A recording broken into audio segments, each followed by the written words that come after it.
대학교 입시에서 실패한 아이가 찾아왔습니다.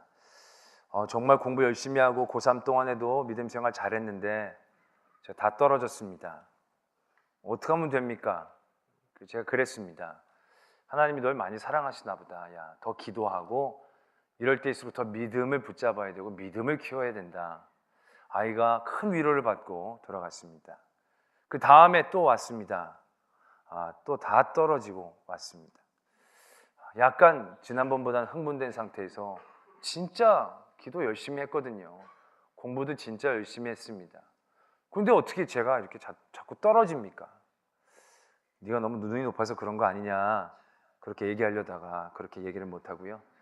하나님이 너를 더 많이 사랑하시나 보다. 더 기도하고 더 큰 믿음을 도전하자. 작년보다는 좀 덜했지만 그래도 큰 위로를 받고 돌아갔습니다. 세 번째 해죠. 삼수를 마치고 왔습니다. 모든 결과가 발표되기도 직전에 저를 왔습니다. 이번에도 영 결과가 좋지 않다라는 것이죠.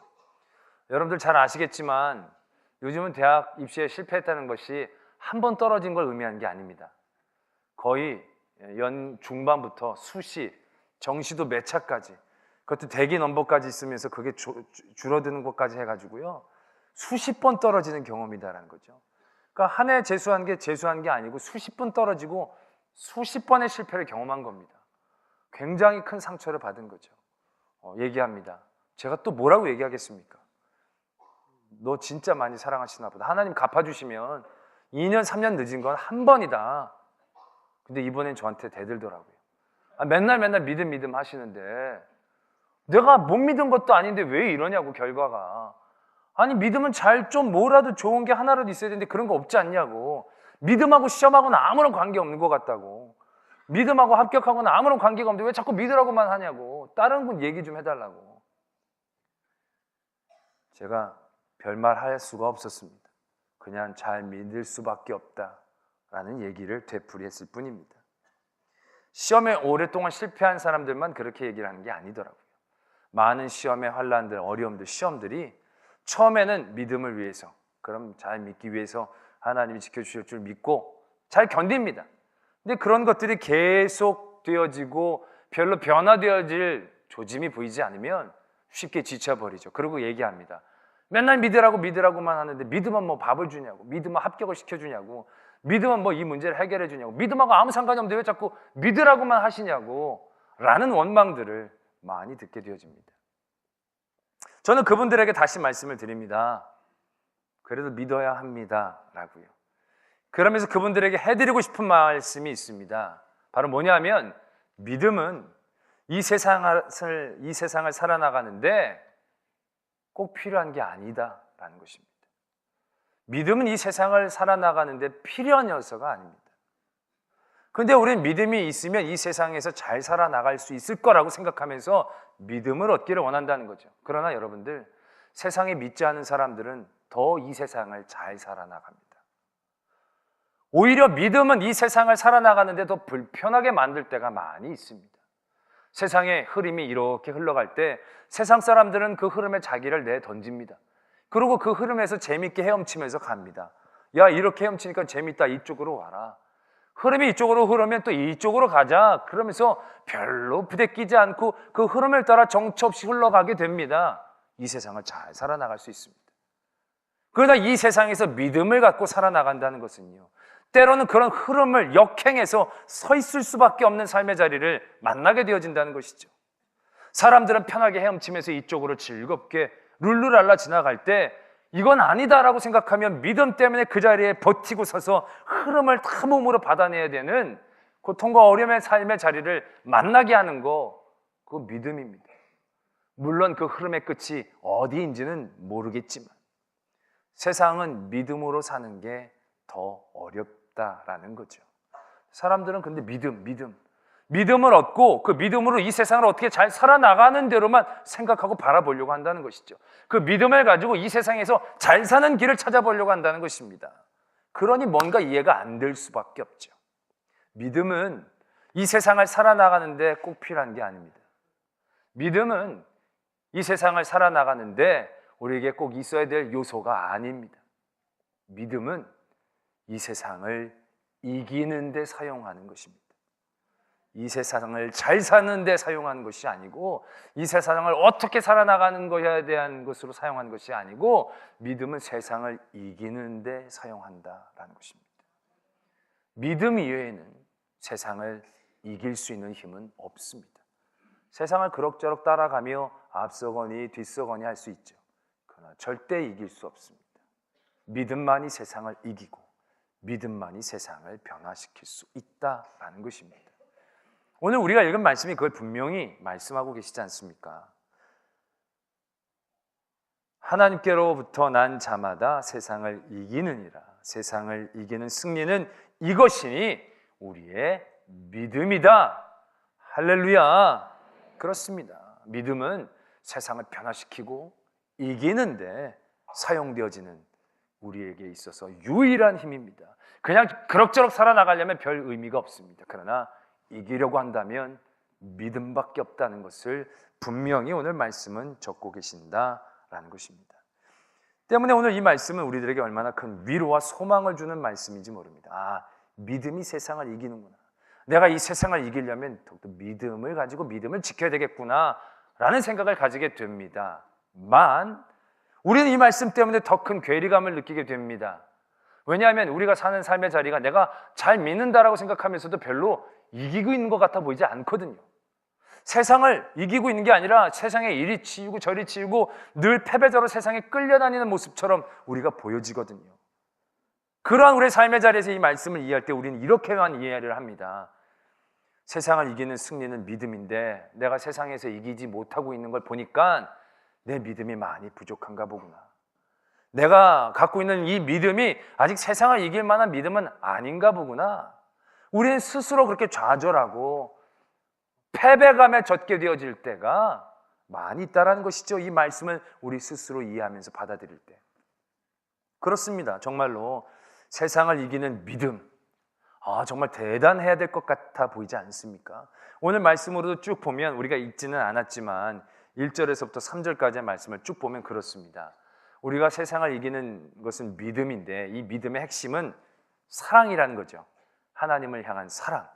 근데 하나님을 향한 사랑이라는 게 그 핵심이 뭐냐? 그의 계명을 지키는 것이다 라는 겁니다. 그러니까 여기까지 오면 우리가 이제 좌절한다는 거죠. 계명을 지키는 것. 우리가 거기에 굉장히 약하지 않습니까? 늘 잘 지킨다 잘 지킨다고 하지만 그걸 완벽하게 지킨다라고 장담하기 늘 어려운 게 이 계명을 지키는 겁니다. 여러 가지의 많은 항목들이 있지만 크게 두 가지로 나누면 하나님을 사랑하고 이웃을 사랑하는 건데, 하나님을 사랑하는 건 어떻게 우리가 사랑한다라고 하지만 이웃을 사랑하는 항목에 있어서 우리는 늘 부대낍니다. 왜냐하면 이웃에 대한 범위가 너무 넓거든요.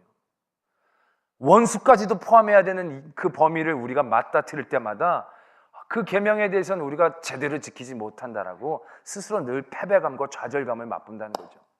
이웃도 그렇습니다. 요즘은 이웃이 친해지기가 더 어려워요. 윗집에 사는 분은 맨날 쿵쿵쿵거리고 아랫집에서 맨날 전화하고 층간소음 때문에 이웃이 더 싸우고 더 사이좋지 못하게 지내고 형제자매가 더 싸우게 되는 이런 삶의 자리에서 누구를 사랑하기가 쉽단 말입니까? 좌절하죠.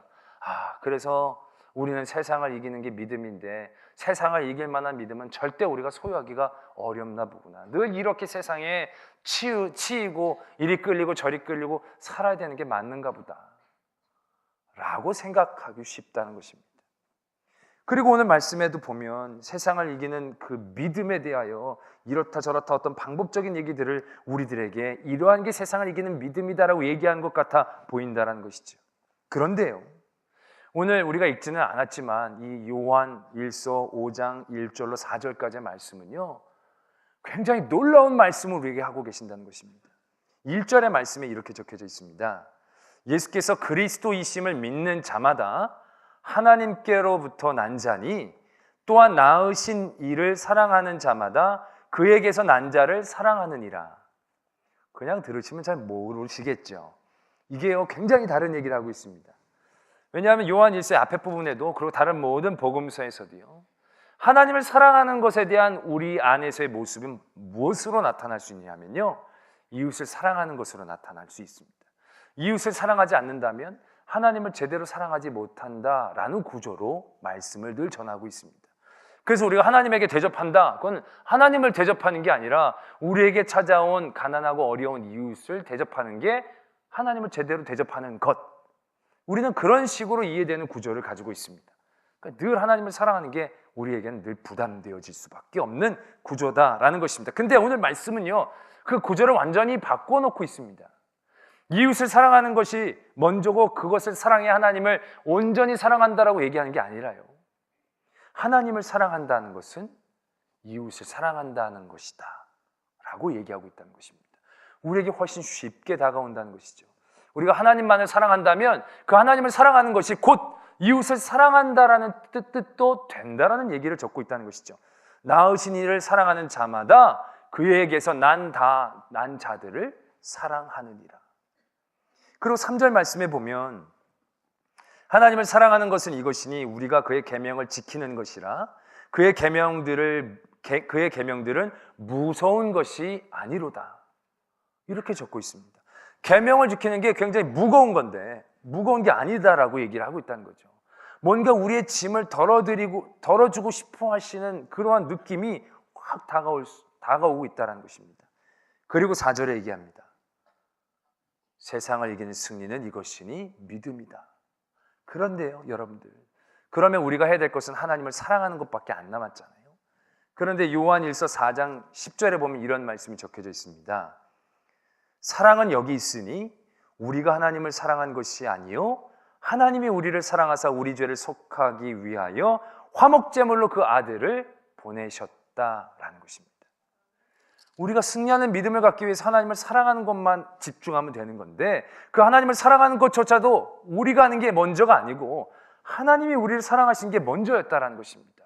하나님이 우리를 붙잡아주고 계시는 게 먼저였다라는 것이죠. 우리가 힘쓰고 애쓰는 게 중요한 게 아니라요, 하나님이 우리를 붙잡고 계신다는 것을 말씀하고 계신다라는 것입니다. 4절의 말씀은 너희가 세상을 이기려면 이 믿음을 가져라 라고 얘기하시는 게 아닙니다. 4절의 말씀은 세상을 이기는 믿음은 이러한 것이다라는 걸 설명하고 계신 말씀이 아닙니다. 이 4절의 말씀은 너희들은 이미 세상을 이겼다라고 선포하고 계시는 하나님의 말씀이다라는 것입니다. 이미 하나님은 우리에게 너희들은 이미 이겼다라고 우리에게 확증하고 우리를 위로하시고 우리로 깨닫게 하시고 싶으시다라는 것입니다. 그래서 5절의 말씀이 이렇게 적혀져 있지 않습니까? 예수님께서 하나님의 아들이심을 믿는 자가 아니면 세상을 이기는 자가 누구냐? 너희가 세상을 이겼어. 너희들 말고 세상을 이길 사람이 또 누가 있어? 그렇게 하나님은 우리에게 다시금 되묻는 것이다라는 얘기죠. 이게 세상을 이기는 믿음이야. 너 이 믿음 갖고 있어? 이렇게 묻는 게 아니라는 겁니다. 너희가 세상을 이겼어. 의심하지 마. 너희 아니면 누가 이길 수가 있어? 너밖에 없어. 라고 우리에게 확증하고 계시는 은혜와 복음의 말씀이다라는 것입니다. 5장 13절에 보면 이렇게 말씀이 다시금 적혀져 있습니다. 내가 하나님의 아들의 이름을 믿는 너희에게 이것을 쓰는 것은 너희로 하여금 너희에게 영생이 있음을 알게 하려 함이라 라는 것입니다. 이걸 쓴 것은 너희들이 영생을 얻게 하려 함이라, 영생을 찾게 하려 함이라, 이게 아니다라는 겁니다. 너에게 이미 있는 영생을 깨달아 알게 하겠다라는 것입니다. 다른 곳에 있는 게 아니라 이미 우리에게 있는 승리를 깨닫게 해주신다라는 것입니다. 하나님은 하나님의 사람들에게 승리를 주시는 하나님이십니다. 그럼에도 불구하고 우리가 그렇게 패배감에 젖어 있는 건 무슨 이유입니까? 우리가 전혀 그 승리를 느낄 수 없는 이유는 무엇입니까? 여러분, 성경에서 하나님의 큰 승리자로 섰던 많은 성경의 인물들을 우리는 볼 수 있습니다. 아브라함부터 쭉 있지 않습니까? 근데 여러분들, 아브라함이 이 사람이 승리했다, 이 사람이 이제 이겼다라고 생각하는 그의 삶의 자리는 어디서부터입니까? 잘 참아가지고 100살까지 참아가지고 100살에 이삭을 딱 낳았을 때 와, 이제 아브라함이 이겼다라고 얘기합니까? 성경은 아들을 낳은 그 순간을 그렇게 큰 승리로 적고 있지 않습니다. 그냥 낳은 일일 뿐이죠. 우리가 아브라함이 이겼다라고 얘기할 수 있는 삶의 자리는요, 본토 친척 아비집에서 떠나라, 그때 아브라함이 그 말씀에 순종하고 떠나왔던 그 모습부터 아브라함이 이겼다라고 우리는 생각하고 받아들이게 되어집니다. 아멘? 아닙니까? 그때부터 이긴 거 맞지 않습니까? 그러나 여러분, 액면가 다 떼내고요, 철저히 세상적인 눈으로 아브라함을 보기를 바랍니다. 본토 친척에서 자기의 소유가 아무것도 없습니다. 아무것도 가진 것 없고 애도 없습니다. 그 아브라함이 그의 집을 떠납니다. 아버지의 집을 떠납니다. 떠나는 아브라함의 뒷모습을 바라보며 동네 사람들이 뭐라고 했겠습니까? 이러지 않았겠습니까? 이야, 아브라함이 이제 큰 승리의 길로 떠나는구나. 이제 대박 나겠구나. 뭐 큰 민족을 이루겠구나. 아버지 떠나 잘 살겠구나. 그렇게 여기지 않는다라는 것입니다. 아유, 안 됐다. 여기서 아무것도 없이 그냥 애도 없이 저렇게 나가 위에 사노. 아브라함의 모습은 패배자입니다. 실패자입니다. 낙오자입니다. 야곱은 어떻습니까? 장자꽃과 축복권 다 얻었지만 그는 집에서 쫓겨납니다. 라반에게로 갑니다. 라반에게로 온 야곱의 모습은 어떤 모습입니까? 집에서 쫓겨난 아이입니다. 도망친 아이입니다. 정말로 불쌍한 아이, 아무렇게나 대해도 되는 실패자이고 패배자이고 속여도 괜찮은 그런 조카일 뿐입니다. 그러나 그렇게 내려간 야곱을 우리는 실패자라고 얘기하지 않지 않습니까? 야곱이 베델에서 하나님을 만나게 되었을 때 그때부터 야곱은 이긴 겁니다. 그때부터 야곱은 이미 승리자입니다. 도망치듯 내려간 그 길, 동네 사람들은 야곱이 도망쳤대. 야곱이 형한테 죽을까 봐 그냥 도망쳤대. 아이고 불쌍하다, 안 됐다. 걔 앞으로 어떻게 사냐? 라고 얘기되어지는 삶이었지만 우리들은 야곱이 승리의 길로 가고 있음을 보게 되어진다는 것이지요. 바울은 어떻습니까? 바울이 나중에 어떻게 죽습니까? 감옥에 갇혀서 믿지 않는 사람들에게 순교를 당합니다. 아이고, 앞길이 창창한 그 바울, 배운 것도 많고 가문도 좋았던 바울이 예수님 믿고 저렇게 됐네. 세상 사람들은 다 그렇게 얘기할 것입니다. 그러나 우리들 중 어느 누구도 바울이 패배자라고 얘기하고 있는 사람은 없습니다. 바울은 많은 교회를 세웠지만 지금 바울이 세운 교회 중에 남은 교회가 없습니다. 결과물로 보면 바울은 실패자입니다. 그러나 우리는 바울을 패배자라고 얘기하지 않습니다. 수없이 매맞고 수없이 삶에서 실패를 거듭하고 수없이 옥에도 갇혔지만 그 모든 삶의 순간순간 가운데 바울이 늘 지고 살았다라고 얘기하지 않습니다. 바울은 승리자인 것입니다. 이긴 사람인 것입니다. 저만 그렇게 여기는 겁니까? 여러분, 아멘 이렇게 자연스럽게 터져나오질 않으시네요. 예수님이 가장 정확한 모델입니다. 예수님의 삶의 모습은요, 태어나면서부터 성공할 수 없는 낙오자로 낙인 찍힌 삶입니다. 유대 땅 베들레헴에서, 말구유에서, 갈릴리에서 사람들이 얘기하지 않습니까? 갈릴리에서 선한 것이 있냐라는 거죠. 예수님은 출신 성분부터 절대로 출세나 성공을 할 수 있는 성분이 아니었습니다. 갈릴리 그런 패배자입니다. 낙오자입니다. 시골 사람입니다. 그런 예수님이었습니다. 그런 예수님이 갈릴리에서 태어났다라고 왜 패배자로 태어나셨냐라고 우리가 생각하지 않잖아요. 예수님이 나중에 어떻습니까? 예수님을 죽이려는 사람들의 계략에 완전히 빠집니다. 100% 그 작전에 걸려들지요. 그리고 그들이 때리면 매맞습니다. 끌고 가면 이리 끌립니다. 저리 가면 저리 끌립니다. 그들의 완벽한 계획 가운데 군중이 선동되어져서 사형 선고를 당합니다. 그리고 십자가를 메고 처절히 골고다 언덕을 힘들게 올라갑니다. 많은 사람들은 그 예수님을 바라보면서 뭐라고 했겠습니까? 아유, 다른 사람들은 다 고치고 그러더니 자기는 저러네. 에휴, 불쌍하다, 안 됐다. 젊은 나이에 고생 많다. 모든 예루살렘에 있는 사람들은 예수님을 실패자라고 얘기했습니다. 예수님을 낙오자라고 얘기했을 것입니다. 그러나 우리들은요, 그 예수님을 어느 누구도 낙오했다라고 얘기하지 않습니다. 말구육간에 태어났다고 에이 이러지 않습니다. 그 말구육간에 태어난 그 순간부터 예수님은 이기신 겁니다. 높고 높은 보좌를 떠나서 낮고 천한 말구에 태어나신 그 순간부터요, 예수님은 이긴 겁니다. 사람들은 처절한 패배의 길로 생각했던 그 십자가의 길들이 실은 한 걸음 한 걸음 승리를 향하여 나가는 걸음이었다라는 것을 우리는 잘 알고 있지 않습니까? 예수님은 세상적으로는 실패자고 낙오자지만 세상을 이긴 분이셨습니다. 아브라함 세상적으로는 쫓겨가는 아들도 없고 자식도 없는 사람이었지만 승리자였습니다. 야곱도 그랬습니다. 요셉도 그랬습니다. 요셉이 총리가 돼서 이긴 게 아니잖아요. 종살이 옥살이를 하면서도 그가 하나님을 믿는 믿음을 지켰을 때 요셉은 계속 이기고 있는 사람이었다라는 것입니다.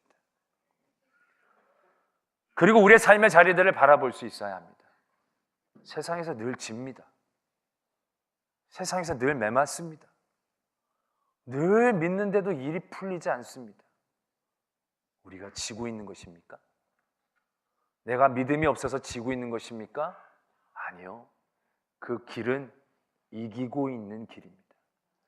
우린 사망의 음침한 골짜기를 들어갈 때에 그것이 멸망의 길이라고 생각하지만 아닙니다. 그 길을 우리가 들어설 때에 비로소 우리는 승리의 길로 가고 있다라는 것을 깨달아야 한다는 것입니다. 승리는 시합을 해야 얻을 수 있습니다. 이긴다는 것은 무언가 경쟁하고 싸울 수 있는 상황이 돼야 이기는 것입니다. 우리가 시험에 들지 않으면 이길 수도 없는 것입니다. 성도가 시험에 든다는 것은 그때부터 이긴다는 것을 의미하는 것입니다. 욥이 가만히 있었을 때 승리자 아니었습니다. 욥이 시험을 당할 때 그가 승리자였습니다. 왜냐하면 그가 믿음이 좋다는 걸 사탄도 인정했다라는 거죠. 그때부터 이미 승리가 시작되는 것이고 사단이 인정한 그 순간부터 시험이 시작되는 겁니다. 욥이요, 그 시험 과정 가운데 잘 견디고 나가서 끝에 말 잘하고 그때 이긴 게 아닙니다. 시험이 들 때부터 욥은 이기고 있는 자리를 걷고 있는 겁니다. 승리의 길을 걷고 있다는 것입니다. 지고 있는 게 아닙니다. 보이는 건 늘 지는 것처럼 보이죠. 다 뺏기고 다 죽지만 지는 길이 아니지 않습니까? 우리도 똑같습니다. 우리도 그게 지는 길이 아닙니다. 그 길이 이기고 있는 걸음이다라는 것을 분명히 알아야 합니다. 우리는 온전한 믿음 이런 거 꿈꾸고 그게 아니라서 내가 이기지 않는 것처럼 생각해도 절대로 그렇지 않습니다. 여러분들 욥기서를 보면 욥이 처음에 재물 뺏기고 건강 뺏겼을 때 멋지게 얘기했습니다. 주신 분도 하나님, 취하신 분도 하나님, 복도 주시는 하나님, 화도 주시는 하나님. 근데 나중에 보면 욥의 친구들이 와가지고 욥을 막 도발합니다. 너 죄 때문에 이런 거 아니냐고. 그럴 때 욥이 정신 못 차립니다. 여러분들이 욥기서를 읽어보질 않아가지고 몰라서 그렇죠. 욥이 제대로 믿은 게 아닙니다. 완벽하게 그 시험을 이긴 게 아닙니다. 정말 의연하게 처음부터 끝까지 태연하게 믿음으로 막 우리가 보기에 환상적인 모습으로 이긴 게 아닙니다. 하나님 앞에 원망도 하고 자기 태어난 저주도 해보고요. 우리랑 거의 비슷하게 이겨낸 겁니다. 친구들의 도발 가운데 그는 너무너무 괴로워합니다. 그래서 나중에 하나님이 욥에게 나타나셔서 욥을 꾸짖습니다. 네가 뭘 많이 한다고 그렇게 아는 척을 하느냐는 거죠. 욥이 하나님 막 욥을 만나자마자 너 정말 훌륭하다 칭찬하신 게 아니에요. 욥이 제대로 한 게 아니에요. 그렇다고 욥이 진 겁니까? 아니요. 그게 욥기서의 귀한 은혜요 복입니다. 그 욥을 하나님이 붙잡아주고 계신다는 것입니다.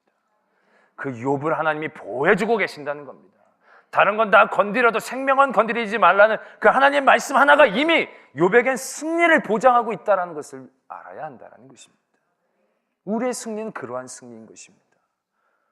뭔가 세상에서 잘 사는 모습이 아니라요. 견디고 버티는, 내가 매맞고 하나님 앞에 원망하고 하나님한테 막 싫다라고 얘기하지만 그래도 하나님께 무엇인가를 할 수 있는 그런 마음들, 그런 가운데 우리를 붙잡아주고 계시는 하나님의 사랑, 하나님의 은혜, 그게 우리의 승리인 것입니다. 우린 지고 있지 않습니다. 우린 지금 이기고 있는 겁니다. 우리는 질 수 없는 게임을 하고 있는 겁니다. 세상에서 매맞는다고 진 게 아닙니다. 피 흘린다고 진 게 아닙니다. 애들 싸움은 코피만 나면 진 거지만 우리 싸움은 그렇지 않습니다. 십자가에 달려 죽어도 진 거 아닙니다. 내 모든 거 다 뺏어가도 진 거 아닙니다. 내 마음 가운데 하나님이 나를 붙잡아주고 계시기에, 내가 하나님을 붙잡는 것도 아닙니다. 하나님이 나를 붙잡아주고 계시기에 하나님께로부터 난 자마다 세상을 이긴다라는 것입니다. 제가 좋아하는 찬양에 이런 가사가 있습니다. 실수하여 힘을 잃고 피곤하여 지칠 때, 자신에게 실망하여 고개가 떨궈질 때, 반복되는 실패에 기운을 잃고 말 때, 더 이상 기도조차 드릴 자신이 없을 때, 하나님 왜 나를 이렇게 연약한 존재로 만드셔서 나를 이렇게 낭만케 하십니까? 하나님 이렇게 말씀하십니다. 내가 내 안에 착한 일을 시작했노라. 또한 이루리라. 낭망치 말고 나를 바라라. 너를 아름답게 하리라. 실패하고 실수하고 기도조차도 드릴 수 없는 엄청난 패배감의 자리에서 하나님께 원망할 때 하나님은 그 자리를 패배의 자리로 인정하지 않으신다는 거죠. 내가 너희 안에 착한 일을 시작한 자리인 것입니다.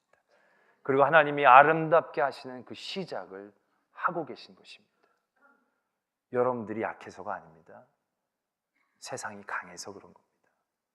여러분들이 잘못해서 그런 게 아닙니다. 세상이 악하고 세상이 그 계략과 전술이 뛰어나서 그런 겁니다. 그래도 우리는 진 게 아닙니다. 그거보다 더 크고 놀라운 하나님이 우리를 붙잡아 주시고 계시기에 하나님은 오늘도 우리에게 너희들은 이겼다라고 말씀하고 계십니다. 그 이김을 붙잡고 최후의 승리자의 자리에서 누릴 수 있는 저와 여러분들이 되어지기를 소망합니다.